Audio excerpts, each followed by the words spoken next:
사랑하는 주 예수 그리스도 안에 있는 형제 자매님들, 저와 같이 시력이 떨어진 사람들 중 많은 이들은 안경이라는 도구를 쓰곤 합니다. 이 도구를 사용함으로써 멀리 있는 것을 혹은 가까이 있는 것을 보는데 찾아온 어려움을 극복하고 문제없이 일상을 살아가게 됩니다. 하지만 이런 안경을 쓰게 되면 깨닫게 되는 것이 있습니다.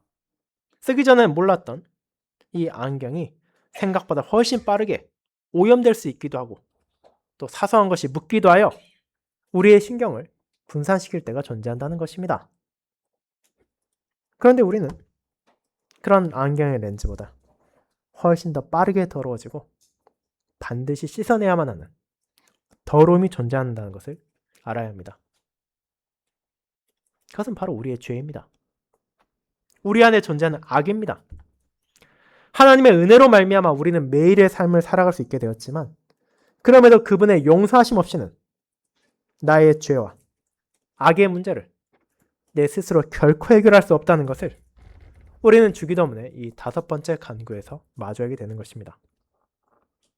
만약 이 사실을 외면한다면 이 기도는 우리에게 아무 의미도 없을 것입니다.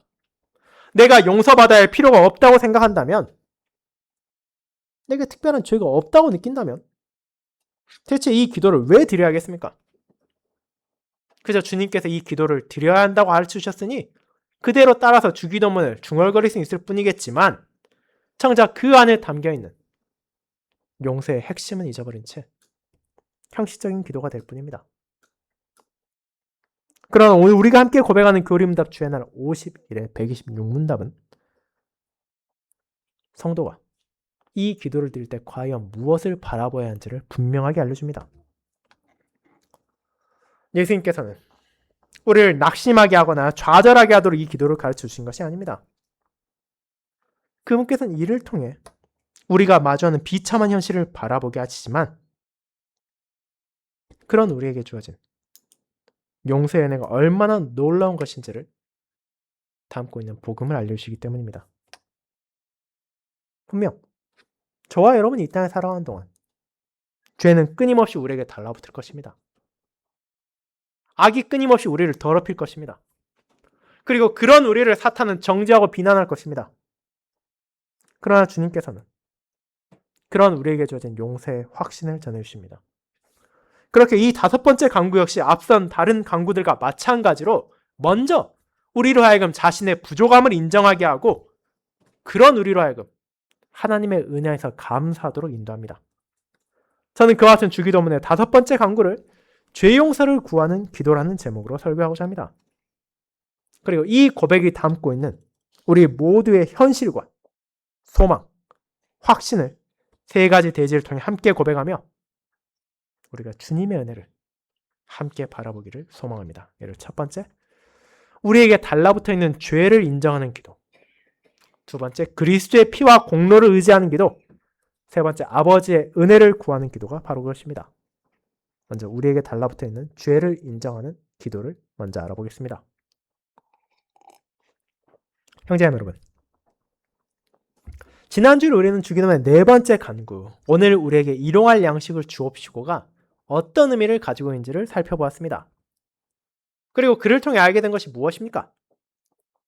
우리의 삶에 너무 가까이 있고 아주 친숙한 빵 혹은 떡이라는 양식의 예를 들어서 주님께서는 우리로 하여금 하늘 아버지께 무엇을 구해야 하는지를 깨닫게 하신다는 점이었습니다. 우리가 기도를 드릴 때 종종 가지게 되는 태도는 내게 정말로 필요한 것을 구하는 것이 아니라 내가 원하는 것을 구하는 것입니다. 정말로 하나님의 뜻에 따라 살아가기 위해 필요한 것을 요청하기보다는 내 욕심을 채우고 내 탐심을 충족하기 위한 것을 구할 때가 많다는 것입니다. 그러나 예수님께서는 우리에게 무엇을 구하게 하십니까? 다름 아닌 일용할 양식을 구하게 하십니다. 내가 삶을 유지하기 위해 필수적인 것들, 음식, 음료를 구하게 하시고 심지어 그것도 넘치도록 구하게 하시는 것이 아니라 하루의 삶에 필요한 것을 베풀어 주실 것을 기도한다는 것은 만족을 모르는 세상에서 살아가는 신자들에게 자족하는 법을 깨닫게 하고 우리가 정말로 필요한 것이 무엇인지를 돌아보게 하는 기도였습니다. 그뿐 아니라 우리는 이 기도 안에서 하나님의 복이 절대적으로 필요하다는 사실 또한 고백합니다. 우리가 살아가는 동안 우리는 일용할 양식을 넘어선 하나님의 선물들을 받게 되는 경우가 많습니다. 내 필요를 채우고도 넘치는 재물을 가질 때도 있고 그런 환경을 누리기도 합니다. 하지만 그런 순간 우리가 빠져들게 되는 잘못이 있습니다. 그것은 그 모든 것들을 나의 노력이나 사회의 시스템 같은 다른 어떤 것의 공로로 생각하고 하나님만을 의지하는 법을 잊어버리는 것입니다. 그러면 우리는 그 어떤 선물이라 하더라도 하나님의 복이 없이는 그것이 내게 선이 되지 못하고 유익하지 못하다는 것을 잊지 말아야 합니다. 역사 가운데 수많은 언약 백성들이 믿음의 선조들이 증가한 것처럼 제 아무리 풍요롭고 번영하는 시대를 산다 하더라도 하나님으로부터 멀어진다면 그것은 그들에게 복이 아니라 그들을 멸망으로 인도하는 길이 될 뿐이기 때문입니다. 우리는 오직 그분의 손길을 통해서만 양식을 받을 수 있을 뿐 아니라 그분의 은혜를 통해서만 그와 같은 선물이라 하더라도 내게 복이 된다는 것을, 내게 유익하다는 것을 고백하게 됩니다. 그렇게 이 기도는 마지막으로 우리로 하여금 하나님을 향한 신뢰를 고백하게 합니다. 나 자신을 향한, 다른 어떤 사람을 향한 혹은 사회의 무언가를 향한 신뢰가 하나님의 자리를 빼앗지 못하도록 마음을 지키고 오직 하나님을 신뢰함으로 먼저 그분의 나라와 의를 구하는 자녀들의 모든 필요를 하늘 아버지께서 아낌없이 충분히 채워주실 것을 의심하지 않는 것입니다. 그와 같은 기도 안에서 우리는 자신을 내려놓고 하나님을 높이며 그분을 신뢰하는 자세를 자라가게 됩니다. 그것이 바로 앞선 다른 모든 기도와 마찬가지로 그리고 이어지는 주기도문의 간구와 마찬가지로 자신을 인정하고 하나님을 높이며 그분을 의지하도록 하는 주기도문의 네 번째 간구의 내용이었습니다. 그에 이어지는 다섯 번째 간구가 교리문답 채널 51이 다루고 있는 내용입니다. 우리가 우리에게 죄 지은 자를 사하여 준 것 같이 우리 죄를 사하여 주옵시고가 바로 그것입니다. 그렇다면 여러분 이 기도 역시 여러분의 일상의 기도 가운데 계속해서 드리고 있습니까? 굳이 이 표현 하나하나를 그대로 사용하진 않는다 하더라도 하나님 앞에 나의 죄가 용서받아야 한다는 것을 그리고 그분께 자신이 죄인이라는 것을 매일의 기도 가운데 진심으로 드리고 있습니까? 다르게 말하자면 내가 용서를 받아야 할 죄인이라는 사실을 고백하고 계십니까? 이것은 말처럼 쉽지 않을 것입니다. 그 모든 것을 이론적으로 알고 있다 하더라도 정작 내 삶 속에서 절실하게 느끼거나 필요하다고는 생각하지 않을 것이기 때문입니다. 내가 그 정도로 나쁘다고는 그 정도로 악하다고는 여기는 것이 쉽지 않습니다. 그렇다면 이제 오늘 우리가 앞서 읽었던 스가랴 3장을 떠올려 보시기 바랍니다. 하나님의 인도하심으로 환상을 보게 된 스가랴는 3장에서 누구를 봅니까? 당시 언약 백성의 대제사장이던 여호수아가 서 있는 것을 보게 되었습니다. 그런데 하나님의 법정 앞에서 그는 어떤 모습이었습니까? 여호와의 천사 앞에서 여호수아는 사탄의 대적을 받고 있습니다. 우리에게 익숙한 표현으로 말하자면 사탄이 검사가 되어서 여호수아의 죄악을 재판장이신 하나님 앞에 선고하고 있는 것입니다. 그런데 그것이 거짓 고소입니까? 그렇지 않습니다. 3절은 이렇게 말하기 때문입니다. 여호수아가 더러운 옷을 입고 천사 앞에 서 있는지라. 여호수아가 어떤 사람입니까? 당대 대제사장입니다. 그 시대의 언약 백성 가운데 그래도 가장 거룩해야 하고 가장 온전해야 하며 그래도 하나님을 가장 신실히 섬겨야 할 사람 중 한 명이 바로 그였습니다. 그는 하나님을 모르는 이방의 불신자도 아니고 하나님 앞에 나아가며 자신을 정결하게 해야 할 사람이었습니다. 그럼에도 그가 어떻습니까? 더러운 옷을 입고 있습니다. 이 더러움의 표현은 그저 약간의 먼지가 묻어 있거나 우리 옷에 조금의 때가 탔다는 것이 아닙니다. 이것은 배설물처럼 더럽고 역겨운 무언가를 가리키는 표현입니다. 대제사장인 여호수아조차 하나님의 공의 앞에 추악한 죄악으로 뒤덮여 있다는 것을 스가랴는 보게 된 것입니다. 그렇게 사탄의 고소는 진실된 것입니다. 그는 거룩하신 여호와의 법정 앞에서 여호수아를 정당하게 고소할 수 있었습니다. 그의 모든 범죄와 여전히 달라붙어 있는 악은 그로 하여금 하나님 앞에 나아갈 수 없도록 만드는 추악하고 더러운 것이기 때문입니다. 그리고 그것이 바로 우리의 현실입니다.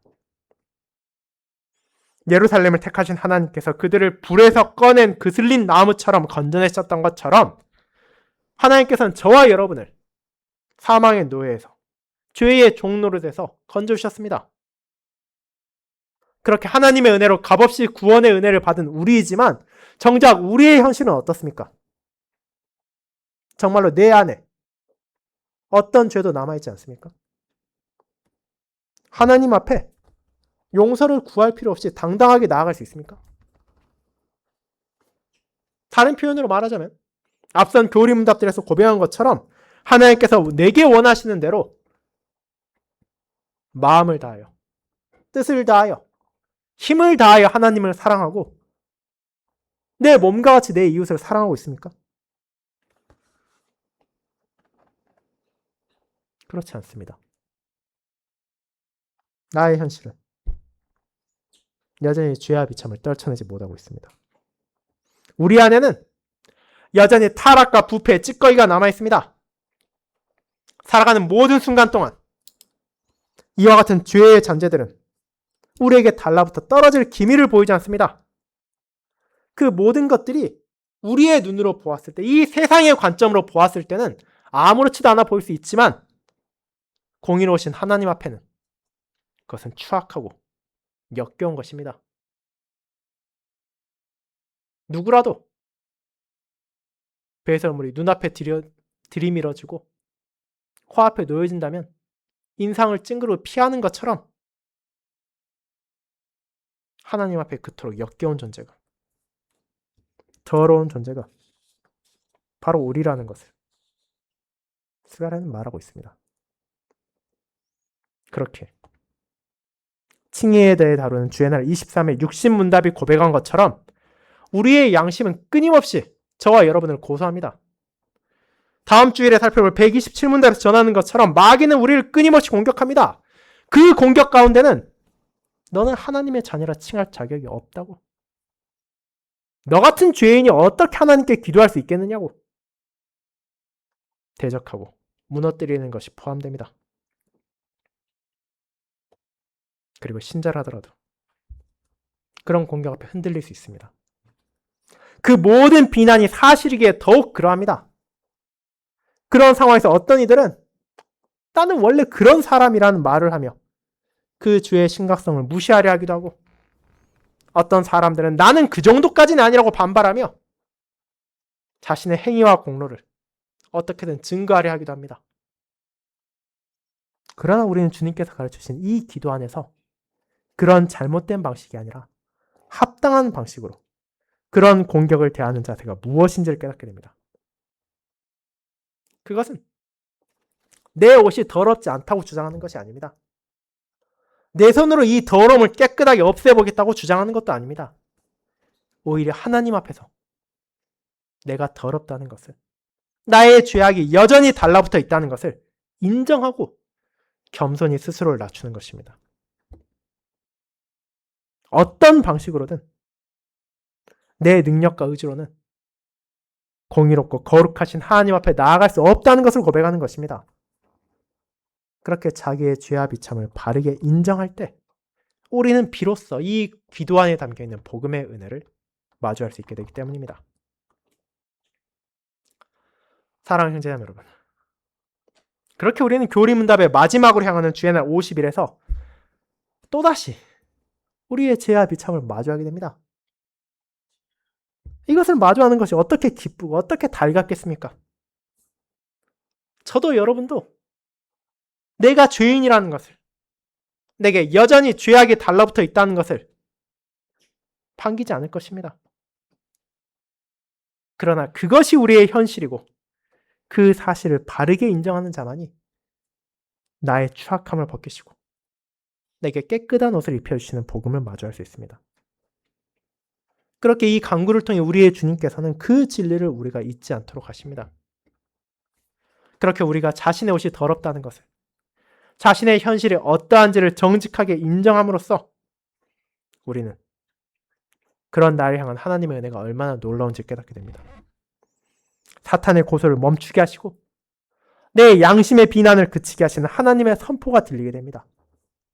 그것이 스가랴가 환상 가운데 본 하나님의 손길이자 그리스도를 통해 우리에게 주어진 그분의 보혈의 공로라는 것을 이어지는 두 번째 대제에서 함께 살펴보도록 하겠습니다. 그리스도의 피와 공로를 의지하는 기도가 바로 그것입니다. 성도 여러분, 그렇게 우리는 자기 죄와 비참을 마주하며 다섯 번째 간구를 드리게 되었습니다. 하나님 앞에서 내가 한없이 낮고 비참한 존재라는 것을 인정하며 그분의 용서 없이는 내가 결코 하나님 앞에 나아갈 자격이 없다는 것을, 그분의 뜻에 따라 순종할 수 없다는 것을 겸손히 고백하는 자세로 이와 같은 기도를 드리는 것입니다. 하지만 앞선 다른 간청들이 다 그러했던 것처럼 이 기도 역시 우리를 낙심하도록 주어진 것이 아닙니다. 예수님께서는 이를 통해 우리가 자신의 부족과 연약을 바르게 고백하게 한 후 그런 우리에게 주어진 하늘 아버지의 은혜를 바라보게 하십니다. 그것은 바로 그 모든 용서의 은혜가 하나님의 긍휼하심 안에서 독생자의 공로로 확실하게 주어졌다는 것을 성령의 역사하심으로 깨닫게 되기 때문입니다. 그렇게 이 기도 역시 놀라운 복음을 담고 있습니다. 그것이 어떠한 방식으로 이루어지는지를 우리는 스가랴 3장을 통해 볼 수 있습니다. 하나님의 법정 앞에서 스가랴는 분명 더러운 옷을 입고 있었습니다. 사탄의 대적 역시 정당한 것이었습니다. 그런데 스가랴는 거기에서 어떤 판결을 보게 됩니까? 저렇게 추악한 자를 내 거룩한 법정에서 당장 쫓아내라는 하나님의 선고입니까? 그렇지 않습니다.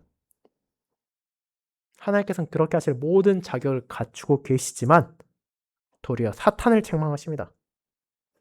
비록 언약 백성의 대제사장 여호수아라 하더라도 그분 앞에 나오기에 한없이 부족하다는 것을 아시지만 도리어 그분은 그를 꾸짖는 것이 아니라 오히려 그가 자신의 택한 백성이라는 것을, 자신의 건짐을 받은 존재라는 것을 선언하시고 천사들을 명령하여 그의 더러운 옷을 벗기고 아름다운 옷과 정결한 관을 입히고 씌우십니다. 이것이 어떤 의미를 가지고 있습니까? 하나님의 은혜로만 건짐을 받은 백성이라 하더라도 여전히 그들의 삶에는 악이 붙어 있습니다. 삶 가운데 저지른 죄에서 완전히 자유로울 수 없습니다. 그 누구도 하나님 앞에 자기의 공로를 내세울 수 없으며 자신의 의로움을 주장할 수 없습니다.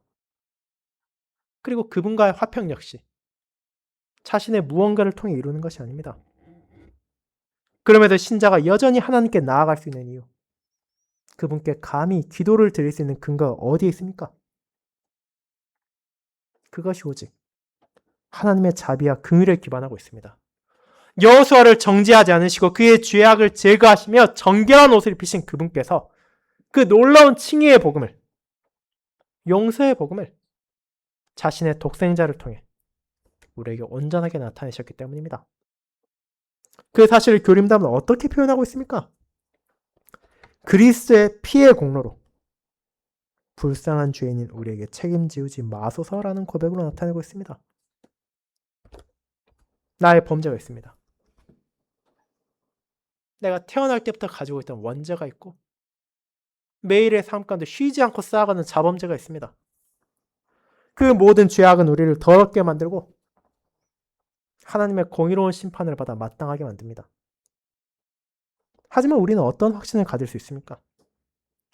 그 모든 죄의 책임을, 내가 받아야 할 심판의 무게를 그리스도께서 나를 대신하여 책임지셨기에 내게 용서가 주어졌다는 것을 붙잡습니다.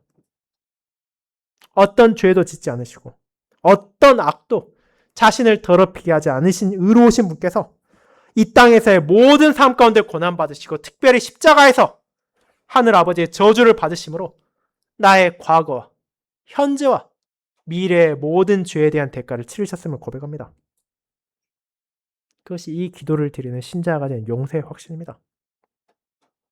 그렇게 스가랴가 본 환상은 이와 같이 오실 그리스도의 성취를 가리키는 그림자였습니다. 여호수아의 더러운 옷이 벗겨지고 그에게 아름다운 옷이 입혀지며 정결한 관이 씌어진 것은 오실 메시아를 통해 주어질 언약 백성의 의로움을 향하고 있었습니다. 마치 배설물과 같이 추악한 냄새로 더럽혀진 그의 죄악이 제거되고 무엇으로 더럽히지 않은 깨끗한 옷과 죄악이 침범하지 않은 의로움이 입혀지지 않았습니까? 거룩함을 상징하는 정결한 관이 씌어지지 않았습니까? 그 모든 것이 그에게 어떻게 주어졌습니까? 오직 하나님의 은혜로만 주어졌습니다. 그리고 우리는 그와 같은 하나님의 은혜가 어떤 방식으로 그분의 모든 백성들에게 나타나게 되었는지를 그리스도를 통해 이제 깨닫게 되었습니다.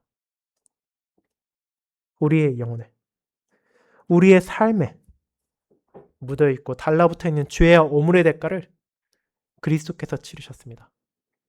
그 십자가의 공로를 하늘 아버지께서 받아들이셨습니다. 그뿐 아니라 이제 그리스도께서 이 땅의 모든 삶을 통해 증거하신 점도 없고 흠도 없는 완벽하고 눈부신 의로움과 거룩함의 옷을 우리에게 주셨습니다. 죄악으로 뒤덮였던 나의 더러운 옷이 제거되고 그리스도의 깨끗한 옷이 내게 입혀졌기에 하늘 아버지께서는 그분의 법정에서 이를 인정하여 주십니다. 그리스도께서 나를 위해 이루신 그 모든 순종을 마치 나 자신이 이룬 것처럼 오직 은혜로 그리스도의 완전한 대속과 의와 거룩함을 내게로 돌려주시는 것입니다. 그러므로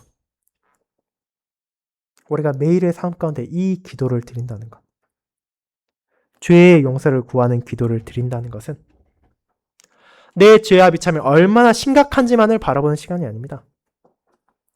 오히려 그보다 더 중요한 것은 그럼에도 불구하고 그런 나에게 주어진 그리스도의 의로움이 얼마나 아름다운지를 기억하며 경험하는 것입니다. 비록 내 양심이 나를 고소하고 사탄이 나를 대적한다 하더라도 하나님께서 나의 추악함을 보지 않으시고 그리스도의 온전하심을 보실 것을 알고 있기에 우리는 흔들리지 않고 확신을 가지며 두려움이 아닌 감사함으로 하나님께 나아갈 수 있습니다. 그분께 기도하고 그분을 예배하며 그분의 자비와 사랑을 찬양할 수 있습니다. 그것이 이 간관에서 우리가 고백하는 놀라운 은혜입니다. 사랑하는 여러분, 이 놀라운 복음의 은혜가 여러분에게 주어졌다는 것을 기억하시기 바랍니다. 분명 우리는 일상의 기도 가운데서도 죄 용서를 구해야만 합니다. 그리스도의 공로로 말미암아 나의 모든 죄가 씻겨졌음에도 불구하고 어제의 나는 여전히 부족했습니다. 오늘의 나는 또다시 잘못을 범하고 있습니다. 내일의 나도 온전하지 못할 것을 나는 알고 있습니다. 그러나 우리는 하나님께서 그런 나를 대적하시는 사탄을 책망하신다는 것을 알고 있습니다. 하나님께서 나의 더러운 죄악을 제거하시고 그리스도의 흠없는 옷을 내게 입혀주셨다는 사실을 고백합니다. 그 모든 죄 용서의 은혜가 어떤 값도 없이 나에게 주어졌기에 우리가 그 사실에 감사하지 않을 수가 없습니다. 그렇게 하나님께서는 그리스도의 공로로 내 죄가 용서받고 그분의 의와 거룩함이 내게 주어졌다는 사실을 깨닫게 하십니다. 그렇다면 그와 같은 다섯 번째 간구는 우리를 어디로 인도합니까? 그것은 내게 주어진 은혜에 합당한 삶으로 우리가 나아가게 합니다. 성령 하나님의 역사하심을 통해 이 놀라운 죄 용서의 복음을 깨달은 성도는 그의 모든 삶의 여정 가운데 자신에게 주어진 그리스도의 의와 거룩함에 따라 살아가기 시작하며 내 안에 주어진 하나님의 은혜를 발견하고 그 은혜를 세상 가운데 증거하게 됩니다. 그것이 바로 우리가 마지막 대지에서 다룰 내용입니다. 아버지의 은혜를 구하는 기도가 그것입니다. 여러분, 그렇게 우리는 어째서 하늘 아버지를 향한 기도 가운데 죄의 용서를 구해야 하며 그런 기도를 어떻게 확신을 가지고 드릴 수 있는지를 알게 되었습니다. 하지만 우리가 여기에서 놓치지 말아야 하는 중요한 요소 한 가지 더 있습니다. 그것은 바로 이 간구의 첫 부분인 우리가 우리에게 죄 지은 자를 사하여 준 것 같이라는 내용입니다. 이 구절 앞에서 많은 성도들이 어려움을 겪게 됩니다. 내 죄를 인정하고 하나님께 용서를 구하는 것은 마땅한 것이라고 생각하지만 그것이 내가 다른 형제와 다른 자매를 용서하는 것과는 별개의 것이라 느끼기 때문입니다. 내 용서가 정말로 하나님의 용서를 받기 위한 자격이라 생각한다면 그 누구도 하나님의 용서를 받을 수 없을 텐데 내가 어떻게 해야 하는가에 대해 의문을 품게 될 수도 있습니다. 타인을 쉽게 용서하지 못하고 원망을 하기도 하며 불만을 토하기도 하는 내가 과연 이 기도에 나타난 것처럼 하나님께 용서를 구할 수 있을지, 그 용서를 확신할 수 있을지를 염려하게 되는 것은 결코 과언이 아닐 것입니다. 그러나 이 기도는 우리의 용서가 하나님의 용서를 받기 위한 자격이나 공로라고 말하는 것이 아닙니다. 만약 그러하다면 진실로 세상에 어떤 존재도 용서받을 수 없을 것입니다. 그렇다면 이것은 무슨 의미입니까? 교리문답 이 부분을 다음과 같이 설명합니다. 우리가 우리의 이웃을 전심으로 용서하기로 온전히 결심하게 하는 우리 안에 있는 아버지의 은혜에 속하는 이 증거를 발견하는 것이라고 말입니다. 우리가 우리에게 죄 지은 자를 용서할 수 있는 것은 나의 공로나 자격이 아니라 우리 안에 있는 아버지의 은혜의 증거입니다. 하나님의 은혜를 얻기 위해 용서하는 것이 아니라 오히려 이미 내가 하나님으로부터 한없는 은혜로 용서받았다는 것을 열매로 증거하는 것이라 고백하는 것입니다. 그렇게 우리는 용서받은 자로서 그 용서의 은혜를 이웃에게 증거하는 것일 뿐 내 자신의 훌륭함이나 나의 의지로 타인을 온전히 용서할 수 없다는 것을 고백합니다. 그리고 그것이 스가랴가 본 환상에서 나타나고 있습니다. 오늘 읽은 본문의 대제사장 여호수아는 하나님의 은혜로 말미암아 더러운 옷을 벗고 아름다운 옷을 입으며 정결한 관을 쓰게 되었습니다. 그렇다면 거기에서 모든 것이 끝납니까? 그렇지 않습니다. 하나님께서는 이어지는 7절에서 그렇게 그분의 은혜를 받은 자로서 그분의 도를 행하고 그분의 규례를 지키며 그분의 뜻을 지키게 하셨습니다. 더러운 옷이 제거되었으니 아무 문제가 없다는 것이 아니라 이제 더 이상 과거의 잘못을 반복하지 않고 그가 받은 정결한 옷과 관에 합당한 삶을 주님의 뜻에 따라 살아가는 삶으로 증거하게 하신 것입니다. 그리고 그것이 하나님의 은혜로 용서함을 받은 저와 여러분에게 주어진 소명이기도 합니다. 우리가 받은 용서는 싸구려 용서가 아닙니다. 세상 어디에서 찾을 수 없는 놀라운 용서입니다. 그 용서를 위해 가장 비싼 값이 치러졌습니다. 참 하나님이시며 참 사람이신 의로우신 예수 그리스도께서 자기 피를 흘리시고 자기의 생명까지 바치셨습니다. 그 공로를 통해 하나님을 대적했던 우리의 죄가 용서받았고 나의 몸과 영혼에 내려져 있을 가장 무겁고 영원한 심판이 제거되었습니다. 그 사실을 바르게 고백한다면 우리가 어떻게 이웃을 용서하지 않을 수 있습니까? 어떻게?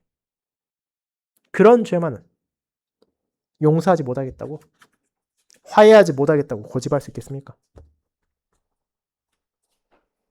분명 용서는 쉬운 것이 아닙니다.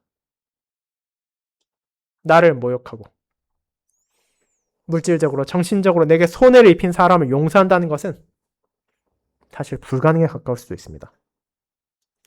내 힘과 내 결단으로 그런 용서를 드러내는 것은 너무나 어렵고 그 사람에 대해서 생각만 해도 분노하고 속이 뒤집히는 것이 우리의 자연스러운 모습일 것입니다. 그러나 우리가 하나님께서 먼저 내게 베푸신 은혜, 어떤 자격도 요구하지 않으시고 값없이 베풀어 주신 용서의 무거움을 깨닫게 될 때 우리는 비로소 참된 용서를 증거할 수 있게 됩니다. 나의 더러운 옷을 벗겨주시고 내 죄악을 제거하여 주시며 내게 아름다운 옷과 정결한 관을 씌우신 그 은혜를 기억하며 그와 같은 하나님의 자비가 나를 통하여 이 땅에서 드러나기를, 내 이웃들이 경험하기를 소망하며 그에 따라 우리는 용서하고 화해를 구할 수 있습니다. 그러므로 나의 이웃을 향해 하나님의 뜻에 따라 이 말씀을 전하고 그 공의를 선포하며 그분의 용서를 베푸며 살아가기를 바라는 모든 성도는 이 기도를 전심으로 드릴 수밖에 없습니다. 왜냐하면 나의 능력으로는 그런 용서를 발견할 수 없고 나의 의지로는 그런 용서를 나타낼 수도 없기에 우리는 하나님께 용서를 구할 뿐 아니라 그 용서의 증거가 나의 안에서도 발견되기를 간절히 구해야 됩니다. 그것이 하늘 아버지의 뜻이며 그분께 영광을 돌리는 자녀의 삶이기에 우리는 나의 죄에 대한 용서를 구하는 것을 멈추지 않고 그 용서가 하늘 아버지의 모든 자녀들을 통해 이 세상에 밝히 나타날 수 있도록 인도해 주시길 구하는 것입니다.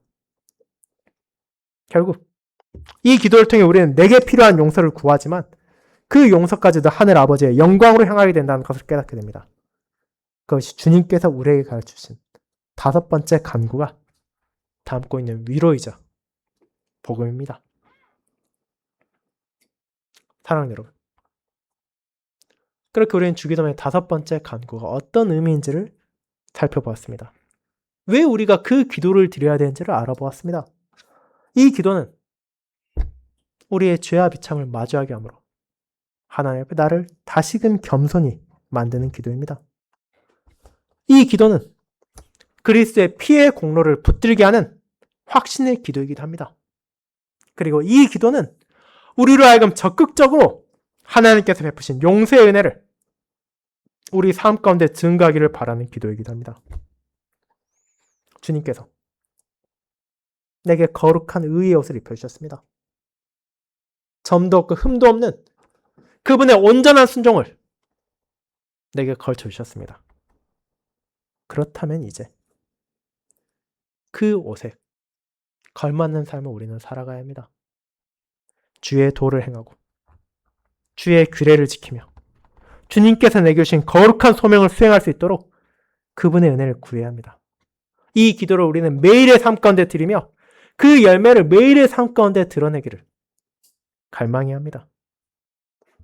그렇게 이 아름다운 기도를 이번 한 주의 기도 가운데서도 쉬지 않고 드리는 저와 여러분이 되기를 소망합니다. 이번 한 주에도 분명 나의 부족함이 있고 연약함이 있고 내게 달라붙어 있는 죄악들이 있으며 그것을 통해 끊임없이 나를 고소하는 사탄과 양심이 있을 것입니다. 그럼에도 그런 나를 택하시고 건지신 하나님의 은혜가 함께하고 있습니다. 그런 하늘 아버지께서 자신의 독생자의 공로로 우리에게 베푸신 의로움이 있습니다. 그렇게 그런 하늘 아버지께 감사드리며 그분의 은혜 안에서 그분을 찬양하고 그분께 영광을 돌리는 그분의 거룩한 자녀로서 살아갈 수 있기를 함께 간절히 소망하도록 합시다.